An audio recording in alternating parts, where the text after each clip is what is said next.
ஓம் ஸ்ரீராம ராம ராமேதி ரமே ராமே மனோரமே சகசிரநாம தத்துல்யம் ஸ்ரீராம நாம வராணனே. உலகம் யாவையும் தாமுழா வாக்கலும் நிலைபெறுத்தலும் நீக்கலும் நீங்களா அழகிலா விளையாட்டுடையார் அவர் தலைவர் அன்னவர் சரண் நாங்களே.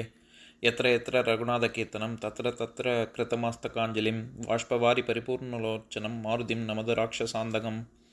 அஞ்சிலே ஒன்று பெற்றான் அஞ்சிலே ஒன்றை தாவி அஞ்சிலே ஒன்று ஆறாக ஆரியர்க்காக ஏகி அஞ்சிலே ஒன்று பெற்ற அணங்கை கண்டு அயலாரூரில் அஞ்சிலே ஒன்றை வைத்தான் அவன் எம்மை அழித்துக் காப்பான்.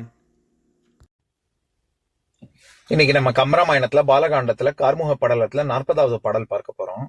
வைரியர் மதுர கீதம், மங்கையர் அமுத கீதம், செய்ரியர் மகரையாழின் தென்பிழி தெய்வ கீதம், பயிர்கிளை வேயின் கீதம் என்று இவை பருகி விண்ணோர் உயிருடை உடம்பும் எல்லாம் ஓவியம் ஒப்ப நின்றார்.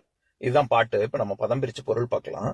வைரியர் கூத்தர்களின் மதுர கீதம் இனிய பாடல்களும், மங்கையர் அமுத கீதம் மகளிரின் அமுத பாடல்களும், செய்ரியர் யாழினை மீட்டும் பாணர் மகரையாழின் தேன்பிழி மகரையாழிலே தோன்றும் தேன் பிழிந்தார் போன்ற தெய்வ கீதம் பாடும் தெய்வத்தன்மையுள்ள பாடல்களும், வேயின் பயிர்கிளை புல்லாங்குழலிலிருந்து ஏழிசை அடிப்படையில் தோன்றும் பல்வேறு ராகங்கள் கீதம் ஒலிக்கவும் என்று இவற்றை பருகி செவியில் கேட்டு விண்ணோர் தேவர்கள் உயிருடை உடம்பு எல்லாமும் உயிருள்ள உடல் எல்லாம் ஓவியம் ஒப்ப நின்றார், சித்திரம் போல அசைவற்று நின்றார்கள்.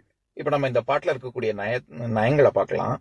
அதாவது சீதையின் திருமணம் விரைவில் நிகழப்போகிறது அப்படிங்கிற மகிழ்ச்சியில பாணர் முதலியவர்கள் கீதங்கள் நிகழ்த்துகின்றனர். அந்த பாடல் இனிமையில் ஈடுபட்ட விண்ணவர்கள் சித்திரம் போல நின்றார்கள் அப்படிங்கிறது தான் கருத்து. இப்ப நம்ம இதுல இருக்கக்கூடிய சில நுட்பங்களை பார்க்கலாம்.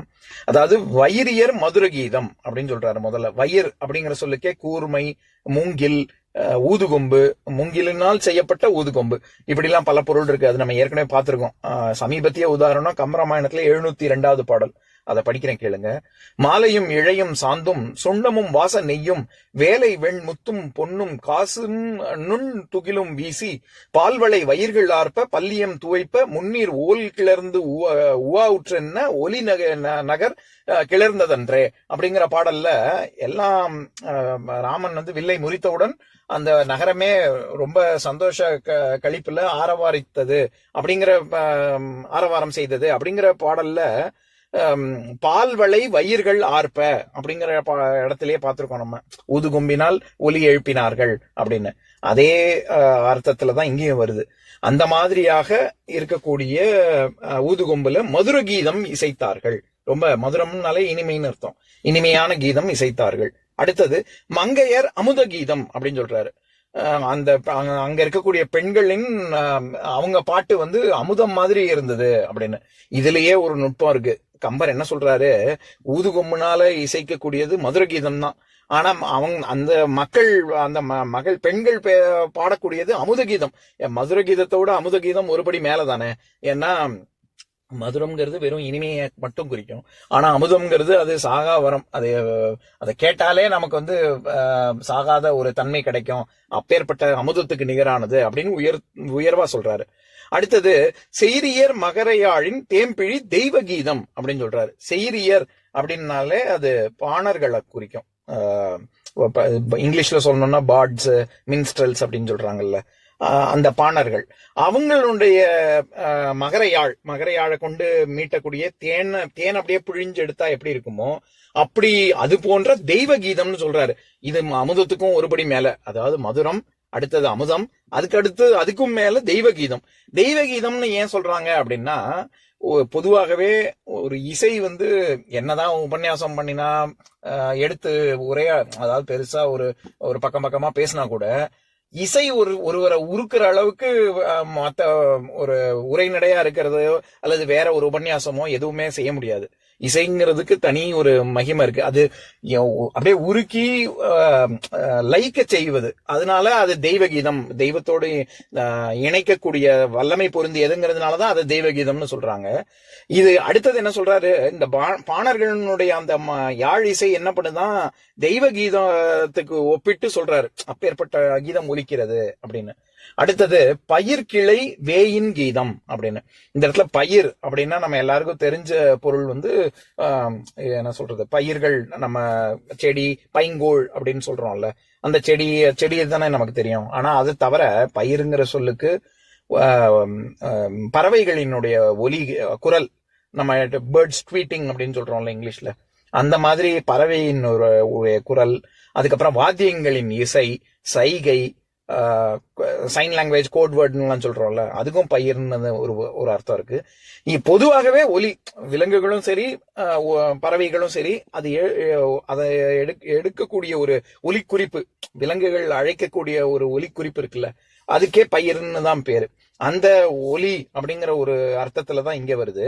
பயிர் கிளை, கிளைங்கிறது சப்தஸ்வரங்கள், அதனுடைய சரிகம பதனிசா, அந்த சப்தஸ்வரங்களுக்குள்ள இருக்கக்கூடியது தானே, அந்த வேறுபாடுகள், அதைத்தான் இவர் பயிர் கிளைன்னு சொல்றாரு. அந்த ஒலியின் வேறுபாடு, அந்த அது எதுல இருந்து வரக்கூடியது, வேயின் கீதம். இந்த இடத்துல வேய் அப்படின்னா மூங்கில், வேயினாலும் மூங்கில்னு ஒரு பொருள் இருக்கு. மூங்கிலால் செய்யப்பட்டது புல்லாங்குழல், அதனால இங்க புல்லாங்குழலின் கீதம். அந்த புல்லாங்குழல்ல எப்படி சப்தஸ்வரங்கள் வச்சு பல வகையாக ஒலி எழுப்ப முடியுமோ அந்த கீதம், இது எல்லாம் சேர்ந்தது. இப்படி பலவிதமாக பருகி விண்ணவர்கள், தேவர்களே என்ன பண்றாங்களாம், உயிருடை உடம்பும் எல்லாம் ஓவியம் ஒப்ப நின்றார்.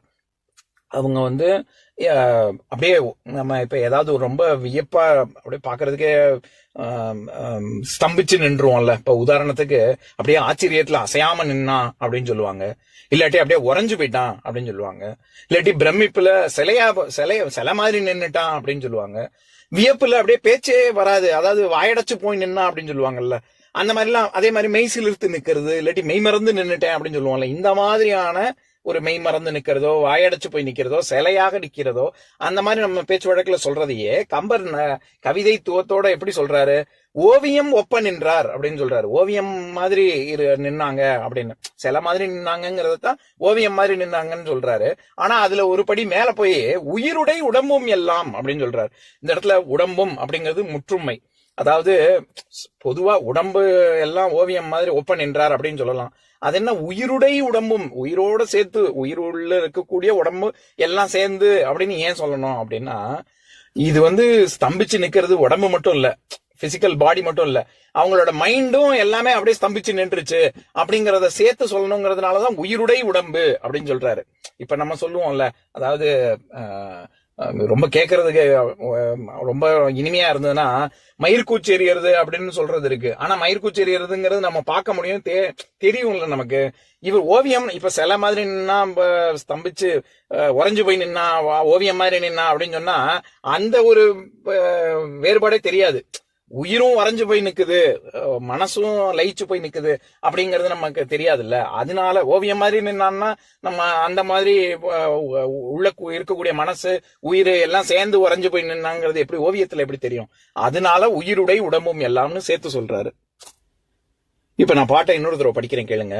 வைரியர் மதுர கீதம், மங்கையர் அமுத கீதம், செய்தியர் மகரையாழின் தேம்பிழி தெய்வ கீதம், பயிர்கிளை வேயின் கீதம் என்று இவை பருகி விண்ணோர் உயிருடை உடம்பும் எல்லாம் ஓவியம் ஒப்ப நின்றார்.